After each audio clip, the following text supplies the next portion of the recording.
Nunca pensei que pudesse chegar a esse ponto. Sempre achei que, mesmo nos piores momentos, alguma coisa me manteria de pé. Família, trabalho, amigos, qualquer laço que segurasse minha vida num mínimo de estabilidade. Mas depois do divórcio, descobri que eu não tinha nada disso. O apartamento que arranjei era um cubículo mofado, paredes descascando, uma janela minúscula que dava para os fundos de um prédio cinzento. Quando deitava na cama de segunda mão, o teto parecia desabar sobre mim. E às vezes juro que ouvia passos vindos do andar de cima, mesmo sabendo que o apartamento estava vazio. Talvez fosse apenas o encanamento. Talvez fosse só a minha cabeça. Eu vivia no automático. Acordar, vestir o uniforme amarrotado, pegar o ônibus cheio, servir café barato para clientes que nunca me olhavam nos olhos. O cheiro de café queimado impregnava minhas roupas, meu cabelo, minha pele. Até quando fechava os olhos à noite, parecia sentir o gosto amargo daquele pó velho na boca. Era como se minha vida tivesse perdido qualquer cor. Era só sobrevivência, um estado de existência sem propósito. Comecei a enviar currículos a esmo, sem critério. Tudo servia. Empacotador, segurança noturno, ajudante de carga. Quanto mais longe daquilo que eu chamava de vida, melhor. Talvez eu só quisesse desaparecer, me dissolver em qualquer função que não exigisse pensar. E foi nesse estado que encontrei o anúncio. Vigia de incêndios florestais. Posição temporária, 2 meses. Isolamento necessário. Sem experiência prévia. A primeira reação foi de estranhamento. Quem diabos escolheria passar 2 meses enfiado no meio da floresta, sozinho, apenas observando árvores e esperando que nada pegasse fogo? A segunda reação foi um impulso. Eu escolheria. O formulário era simples. Nome, idade, estado de saúde. Assinei quase sem ler, mas havia uma linha curiosa no rodapé. Função atualmente ocupada. Inscrições abertas para eventualidade de vaga imediata. Achei aquilo estranho. Uma vaga que só se abriria se algo acontecesse com quem estivesse lá? Era mórbido, mas não me importei. Cliquei em enviar. Naquela mesma semana recebi a ligação. A voz do outro lado era áspera, masculina, como se tivesse engolido pedras. Não se apresentou direito, apenas disse: "É sobre a vaga. Se quiser, começa amanhã." Aceitei sem hesitar. Ele me passou as instruções de forma prática, quase rude. Um ponto de encontro para estacionar o carro, uma trilha que levaria até a torre. Disse que o trajeto demoraria cerca de 4 horas a pé, que haveria mantimentos no local e que eu ficaria lá até o fim do verão. Antes de desligar, acrescentou algo que me deixou inquieto. "É importante que você comece imediatamente." A urgência na voz dele ficou ecoando na minha cabeça, mas eu não questionei. Não tinha nada a perder. No dia seguinte, arrumei uma mochila com roupas, uma lanterna e alguns livros velhos que nunca tinha terminado de ler. Olhei ao redor do apartamento vazio pela última vez. Nenhuma saudade, nenhum peso. Tranquei a porta atrás de mim e desci as escadas sentindo algo que não sentia há meses. Uma ponta de expectativa. Talvez fosse medo ou talvez fosse esperança. Era o início de um recomeço ou o início do meu fim. A estrada terminou em um bolsão de terra batida, cercado por árvores tão altas que bloqueavam quase todo o céu. O carro não podia avançar mais dali. O homem da voz grave tinha sido preciso. Dali em diante, só a pé. Verifiquei a mochila pela 3ª vez. Garrafa d'água, alguns lanches, lanterna, um casaco leve.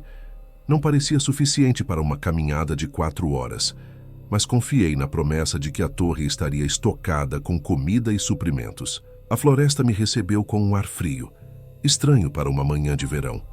A cada passo, o silêncio parecia mais espesso, quebrado apenas pelo farfalhar das folhas e pelo rangido ocasional dos galhos. Eu não via ninguém, não ouvia ninguém. Era como se o mundo tivesse parado. A trilha era bem marcada, com placas de madeira com setas vermelhas indicando a direção. Ainda assim, havia algo de desconfortável naquilo, como se cada curva escondesse olhos invisíveis me observando. Eu tentava me convencer de que era só a imaginação, o resquício da vida urbana que me deixara paranoico. As horas passaram devagar.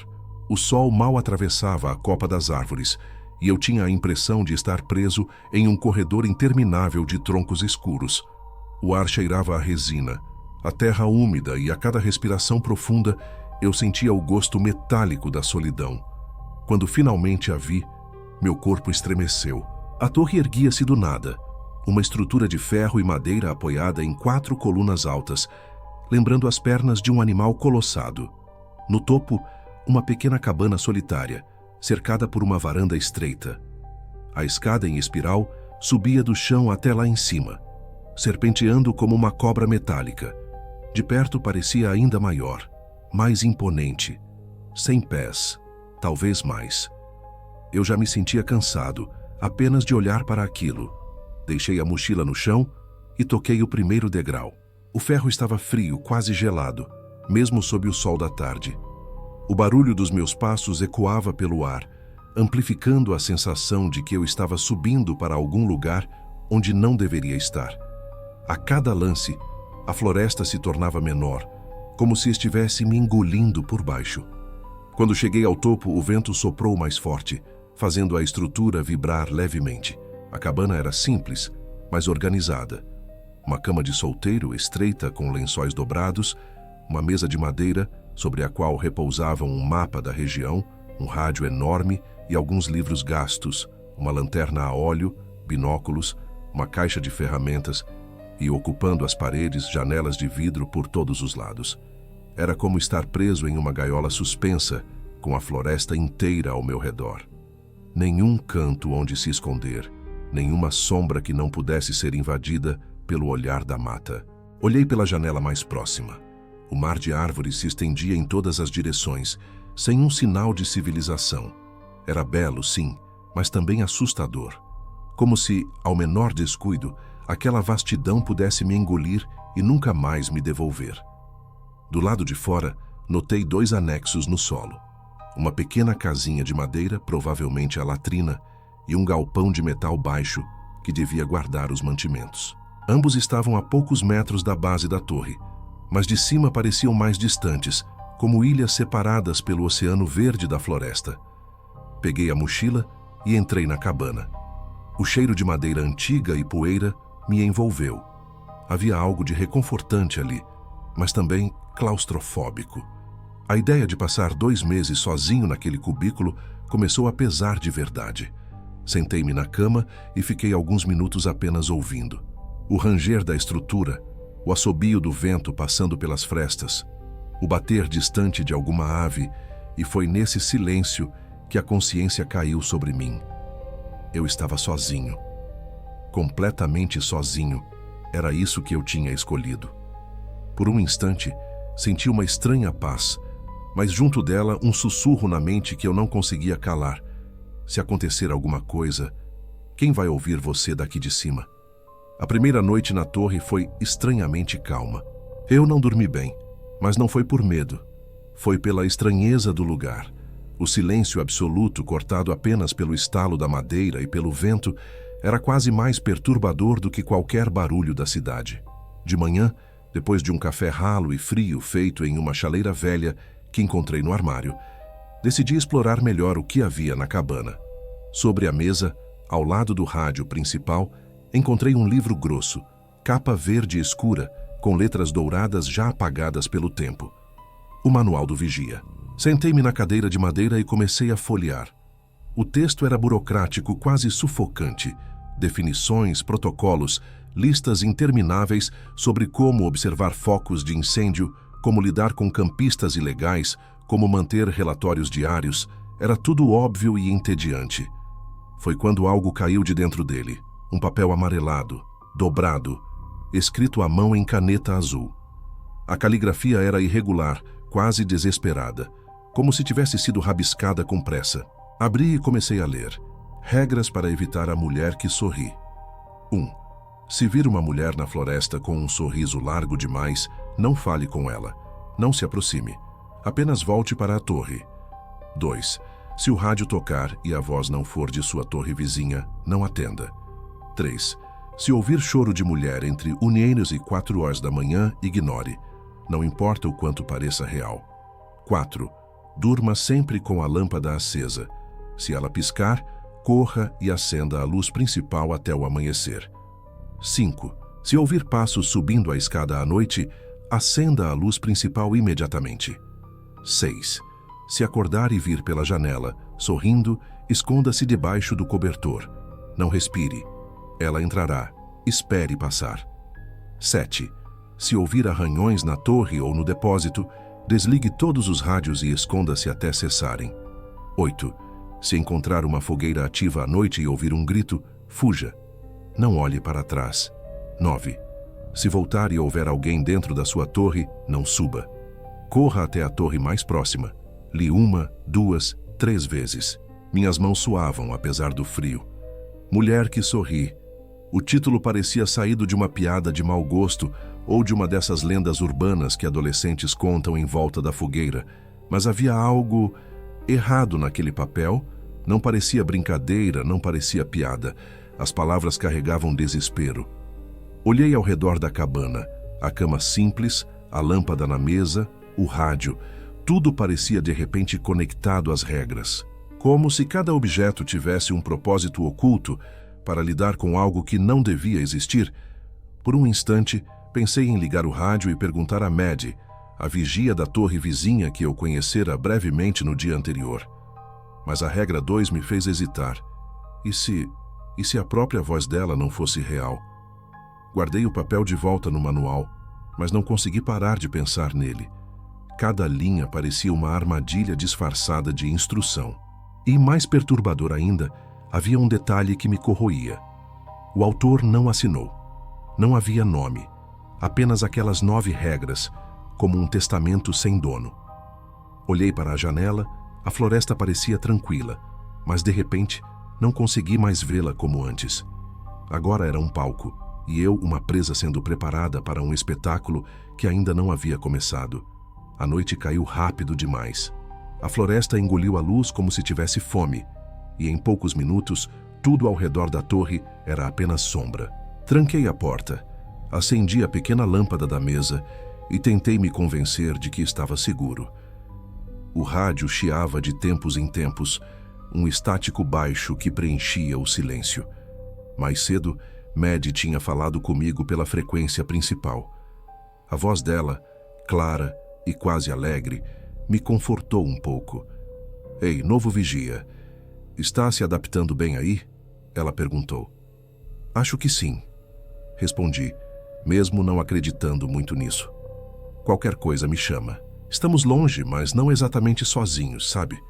Desliguei o rádio depois disso. Não queria incomodar. Não queria parecer o novato assustado. Tentei dormir. A cama era dura, mas não era isso que me mantinha acordado. Era o vento, o jeito que ele fazia a madeira ranger, como se a torre respirasse junto comigo. E então eu ouvi um som seco, baixo, arranhar. No início, pensei que fosse só um galho raspando contra a estrutura metálica, mas logo percebi que não. Era ritmado, pausado, como unhas arrastando devagar sobre madeira. Levantei da cama, o coração disparado. Fui até a janela e apontei a lanterna para baixo e nada. A escuridão devolveu apenas a imagem de árvores imóveis, como espectadores silenciosos. O som continuou mais alto. Agora vinha da base da torre, depois se movendo devagar pela escada. Cada arranhão parecia subir um degrau. Foi quando me lembrei da lista, regra 7. Se ouvir arranhões na torre ou no depósito, desligue todos os rádios e esconda-se até cessarem. Meus dedos tremeram quando desliguei o rádio grande.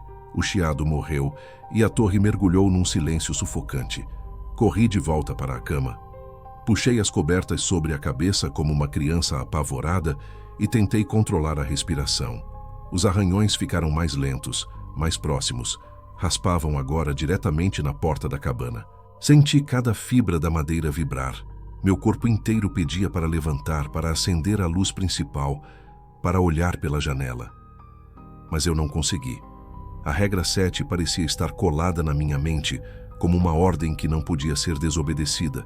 Então, de repente, silêncio.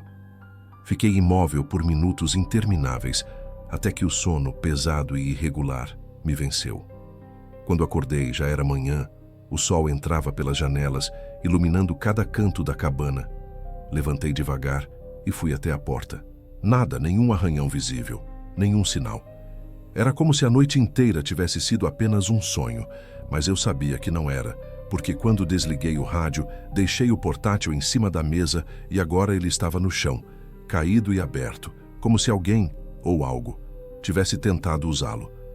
Passei o dia tentando me convencer de que os arranhões tinham sido apenas de um animal, um guaxinim talvez, um urso pequeno, qualquer coisa que fizesse sentido. Mas a cada vez que olhava para o rádio caído no chão, o estômago revirava. Se fosse só um bicho, por que o aparelho estava fora do lugar? Decidi sair para patrulhar. Maddie tinha explicado que vigiar incêndios era só parte do trabalho. Outra parte era garantir que ninguém acampasse na área restrita. O regulamento era claro: trilhas para caminhada sim, acampamentos não. Então, no fim da tarde, desci a torre e segui uma das trilhas principais. O ar estava mais frio do que deveria, a mata mais silenciosa. Caminhei por quase 1 hora até encontrar sinais de algo fora do comum. Um acampamento. No meio de uma clareira, havia uma barraca vermelho-alaranjada plantada como uma ferida aberta na paisagem. Ao lado, um círculo de pedras e cinzas, restos de uma fogueira apagada, mas ninguém. "Ei?" Chamei com a voz firme, mas baixa. "Vocês não podem acampar aqui", e ninguém respondeu. A barraca parecia morta. O tecido tremia levemente com o vento, mas não havia movimento dentro dela. Me aproximei devagar, segurando o facão que usava para abrir trilhas. O silêncio da mata era tão pesado que cada passo parecia um crime. Quando cheguei perto, segurei o zíper da barraca. Respirei fundo. Abri de uma vez. Vazia. Sem saco de dormir, sem mochila, sem nada. Apenas chão batido. Um arrepio subiu pela minha espinha. Voltei os olhos para a fogueira. As cinzas ainda eram recentes. Alguém tinha estado ali. Talvez ainda estivesse. O sol começava a se apagar atrás das árvores. O instinto gritava: volte para a torre. Corri o caminho de volta, a respiração presa na garganta, e foi então que ouvi um grito. Era alto, humano, cortando a floresta como uma lâmina. Um grito de desespero e ódio ao mesmo tempo, tão carregado de dor que minhas pernas quase falharam. De trás da linha de árvores, algo se moveu. Uma figura escura, feminina, correndo em minha direção. Os cabelos longos se agitavam como sombras. Os braços pendiam soltos ao lado do corpo. E a boca, mesmo à distância, parecia aberta em um sorriso impossível. O grito não cessava. Não havia fôlego, não havia pausa. Apenas aquele som contínuo que parecia vir de dentro da minha cabeça. Corri como nunca tinha corrido na vida. O caminho parecia mais longo, mais tortuoso. O peso dos meus pés esmagava a trilha, e cada curva me fazia acreditar que ela estava prestes a me alcançar. Aos poucos, o grito ficava mais próximo, mais alto, como se estivesse dentro de mim. Finalmente, avistei a torre. O brilho fraco da lâmpada que eu havia deixado acesa escapava pela janela. A esperança me fez acelerar, mesmo tropeçando nos degraus da escada. Subi tropeçando, sentindo a estrutura tremer sob meus pés. Atrás de mim, passos descompassados batiam contra o ferro. Ela subia também. Quando alcancei a porta, bati com força e tranquei. O silêncio caiu imediatamente. Sem gritos, sem passos. Apenas o som do meu coração martelando tão alto que parecia querer romper minhas costelas. Encostei na porta, deslizei até o chão e fiquei ali, abraçado a mim mesmo, incapaz de olhar para a janela. Eu não estava sozinho. Nunca estive. O dia amanheceu, mas não trouxe o alívio que eu esperava. O sol entrou pelas janelas da torre, tingindo tudo de dourado, mas a luz parecia frágil, como um pano fino que não cobria direito o que havia por baixo. A cada sombra que o vento projetava, meu coração disparava. Passei a manhã andando em círculos dentro da cabana. Olhava para o rádio, depois para as regras, depois para a floresta. Era como estar preso num tabuleiro em que eu não conhecia as peças, mas sentia que estava jogando contra alguém. Por fim, não aguentei. Liguei o rádio. O chiado preencheu a sala por alguns segundos, até que uma voz familiar surgiu. "Bom dia, novo vigia. Dormiu bem?" Maddie. A maneira como ela falava tinha algo de tranquilizador.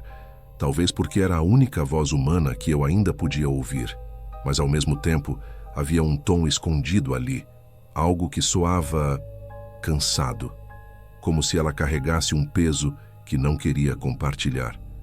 Maddie, ontem à noite aconteceu algo estranho. Minha voz tremeu sem que eu quisesse. Eu ouvi passos, arranhões. Depois encontrei um acampamento vazio. E quando escureceu, tinha alguém na trilha. Uma mulher. Ela gritou. O silêncio do outro lado foi mais assustador do que qualquer resposta. Pensei que o rádio tinha falhado, mas então ouvi um suspiro. Então, você também já viu. A frase ficou presa na minha cabeça como um eco metálico. Também? O que quer dizer com isso? Houve uma pausa longa demais. Depois a voz dela voltou, firme, mas carregada de um peso antigo. Você não é o primeiro a ocupar essa torre. Antes de você, houve outros. Mas o que ficou mais tempo foi Harvey. O nome veio acompanhado de uma estranha sensação de déjà vu, como se eu já tivesse ouvido antes, em algum lugar que não lembrava. Harvey ficou aí mais de um ano. A voz dela tinha mudado, agora mais baixa, quase íntima. Nunca saiu. Nunca pediu folga. Era obcecado por esse lugar, com as regras, com ela. Engoli em seco. O que aconteceu com ele? Mais silêncio. O tipo de silêncio que dói nos ouvidos. Quando ela respondeu, a voz estava diferente, mais áspera. Um dia ele simplesmente desapareceu. O supervisor, Mark, subiu até a torre depois de não conseguir contato. Encontrou tudo vazio. Nenhuma mochila, nenhuma roupa, nada. Só o rádio ligado. E aquele papel. Olhei para o manual na mesa. A borda do papel amarelado espiava para fora, como se estivesse me observando. Meu coração disparou. Foi ele quem escreveu as regras? Sim.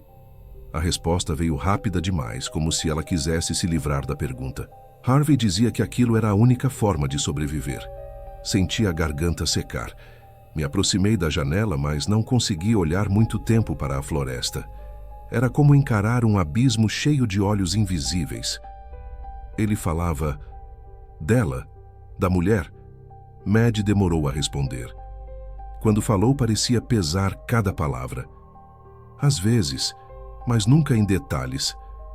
Só dizia que ela sorria, que o sorriso era errado. A lembrança da figura correndo atrás de mim, a boca aberta, o grito interminável, me atravessou como uma faca. Eu tinha visto. Eu sabia do que ela estava falando. Minha voz saiu trêmula. Você já viu? A linha ficou muda por longos segundos. O chiado parecia zombar de mim. Eu já ouvi, respondeu enfim, mas nunca vi. Talvez porque eu nunca estive na sua torre. O jeito como ela disse isso me deixou gelado. Era como se houvesse algo naquela torre, algo específico, que atraía a coisa. Senti que precisava de mais, precisava entender. Mas ao mesmo tempo, uma parte de mim temia as respostas. E no fundo, eu já sabia. Se Harvey tinha sobrevivido mais de um ano, não foi só por causa das regras. Foi porque ele tinha medo suficiente para obedecê-las. E medo suficiente era exatamente o que eu começava a sentir. O dia estava nublado quando encontrei a trilha escondida. As árvores pareciam se inclinar umas sobre as outras, formando um teto verde que quase não deixava a luz passar. A floresta, que antes já me parecia silenciosa, naquele trecho parecia morta. Nem pássaros, nem insetos. Só o som abafado dos meus próprios passos esmagando folhas secas. Foi nesse silêncio que percebi o primeiro detalhe estranho. Um pedaço de pano vermelho preso a um galho baixo. Parei. Olhei ao redor. Nada além de árvores e sombra. Me aproximei e toquei o tecido. Estava úmido, frio, mas firme. Alguém tinha amarrado aquilo ali de propósito. Segui adiante e logo vi outro. Depois, outro. Formavam uma trilha. Cada pedaço de pano vermelho parecia me dizer: continue. Meus pés queriam recuar, mas meu corpo seguiu. Era como se eu fosse conduzido. E quanto mais avançava, mais sentia que aqueles lenços não eram para mim. Eram para outra pessoa, que esteve ali antes. No fim da trilha, o último tecido estava quase enterrado no chão. Quando puxei, percebi que não era apenas um pedaço de pano largado. Estava preso a algo. Ajoelhei-me e comecei a cavar com as mãos, jogando terra e folhas para os lados. Logo senti a superfície áspera da madeira. Era uma escotilha. Uma porta quadrada, pesada, reforçada com pregos enferrujados. O coração disparou. Hesitei por alguns segundos. Parte de mim gritava para voltar à torre, fingir que nunca tinha visto aquilo. Mas a outra parte precisava saber. Empurrei a escotilha. Ela cedeu com um rangido longo, como um suspiro preso por muito tempo. O cheiro que subiu me atingiu como uma onda. Mofo, ferro oxidado, terra úmida, um cheiro de lugar esquecido. A escada de ferro descia para a escuridão. Peguei a lanterna e iniciei a descida, degrau por degrau, ouvindo o eco metálico do meu próprio peso. O espaço lá embaixo era pequeno, claustrofóbico. A luz da lanterna revelou paredes de concreto manchadas de infiltração, como se o bunker estivesse chorando por dentro. No canto, um saco de dormir sujo e amassado. Ao lado, uma mochila vazia, rasgada, e sobre o chão uma câmera digital quebrada. Me aproximei, respirei fundo e a peguei. O visor estava trincado, a lente principal destruída, mas ainda parecia ligar. Apertei o botão e nada. A bateria estava morta.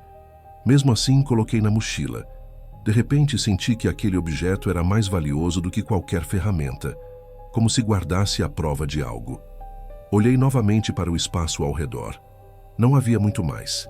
Apenas algumas marcas no concreto, arranhões profundos, como se alguém tivesse raspado as unhas na parede, longos, repetidos. Não eram marcas de ferramenta, eram marcas de desespero. Engoli em seco. Apaguei a lanterna por alguns segundos, só para testar a escuridão. A sensação foi imediata. O bunker parecia fechar sobre mim, como se o teto estivesse descendo. O silêncio ali dentro era tão pesado que eu podia ouvir meu próprio sangue correndo nos ouvidos. Acendi de novo, apavorado. Não fiquei mais que alguns minutos. Subi às pressas, fechei a escotilha e encostei nela com força, como se algo pudesse tentar sair de lá. Fiquei parado na clareira, respirando com dificuldade. As árvores ao redor me observavam, imóveis. E foi aí que percebi. Os lenços vermelhos não estavam exatamente onde eu os tinha visto antes. Alguns pareciam mais baixos, outros mais altos, como se alguém os tivesse tocado, como se alguém os tivesse rearrumado enquanto eu estava lá dentro. De volta à torre, sentei-me diante da câmera e fiquei encarando-a. Aquele bunker era a prova de que Harvey existira. Era o esconderijo dele. Talvez fosse ali que ele passava as noites em que Maddie não tinha notícias. E agora era também a prova de que eu não estava enlouquecendo. Alguma coisa estava acontecendo nessa floresta. E Harvey sabia. O problema era, se ele tinha escrito as regras, se tinha construído um bunker para se esconder, como mesmo assim ele desapareceu. Não sei quanto tempo tinha dormido quando acordei com aquele som. Era madrugada. Eu sabia sem precisar olhar o relógio.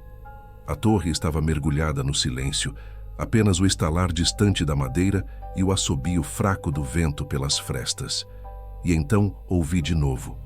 Um som baixo, arrastado, um choro. No início, parecia distante, abafado, mas à medida que meus ouvidos se acostumavam, percebi que vinha da floresta, de algum ponto entre as árvores. Era um choro de mulher. E não era qualquer choro.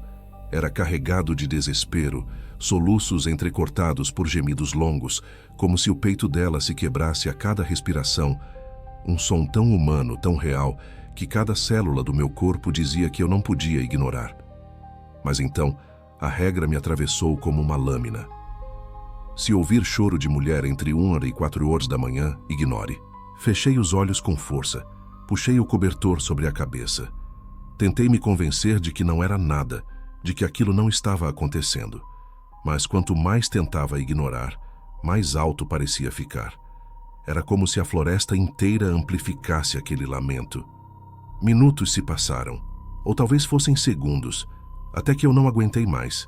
Levantei-me, com o coração martelando no peito. Peguei a lanterna da mesa.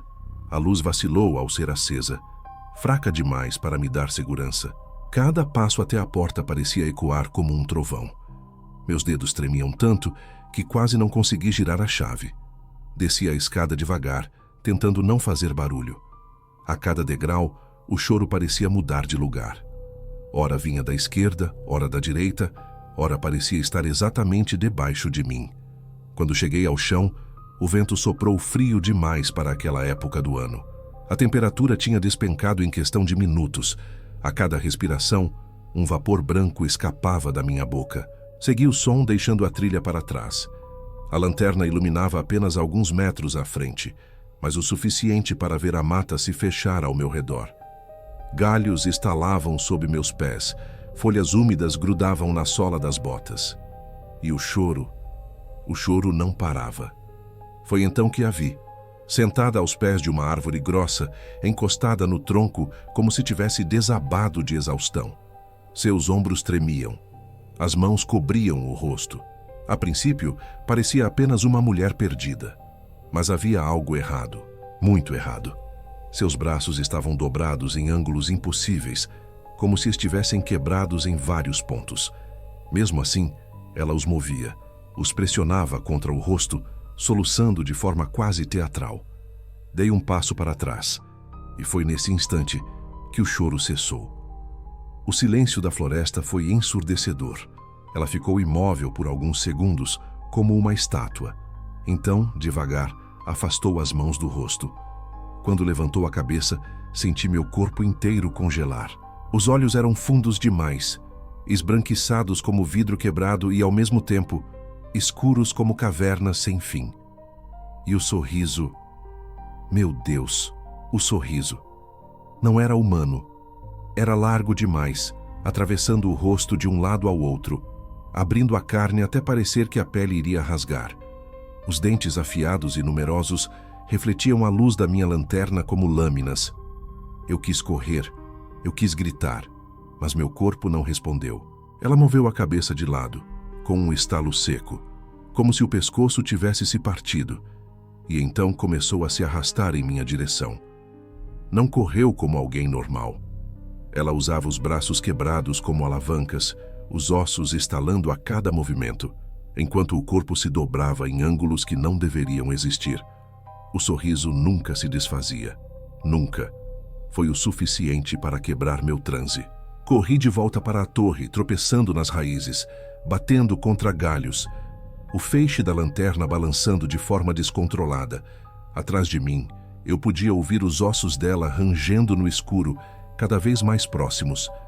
Quando alcancei a base da escada, subi tão rápido que minhas mãos escorregaram no ferro gelado. Não olhei para baixo, não ousei. Entrei na cabana, bati a porta e girei a chave com tanta força que achei que fosse quebrar. Encostei nela, ofegante, suando frio. Foi então que percebi algo. O rádio estava ligado, e dele vinha um chiado baixo, intercalado por risadas, não humanas, não naturais. Corri até a mesa e desliguei. A sala mergulhou no silêncio. Só então notei os arranhões no chão, marcas longas, profundas, que iam da porta até a beira da minha cama. Elas não estavam lá quando saí. Ela tinha entrado e me esperado. Passei o resto da noite sentado no chão, as costas contra a porta, a lanterna firme na mão. Não dormi, não consegui. Cada sombra da cabana parecia se mover. Cada estalo da madeira me fazia acreditar que ela ainda estava ali, sorrindo do lado de fora. Quando o sol finalmente nasceu, não senti alívio. A claridade só serviu para revelar melhor os arranhões no chão, profundos demais para serem feitos por unhas humanas. Eu não estava enlouquecendo, ela existia. Peguei o rádio, meus dedos hesitaram sobre o botão, mas no fim, apertei. Semed, você está aí? O chiado respondeu primeiro, depois a voz dela, suave como sempre.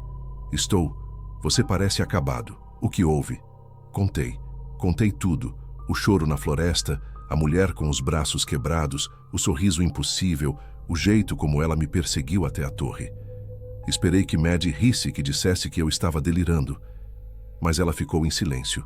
Um silêncio pesado, longo demais. Quando respondeu, sua voz estava diferente, mais grave, mais lenta.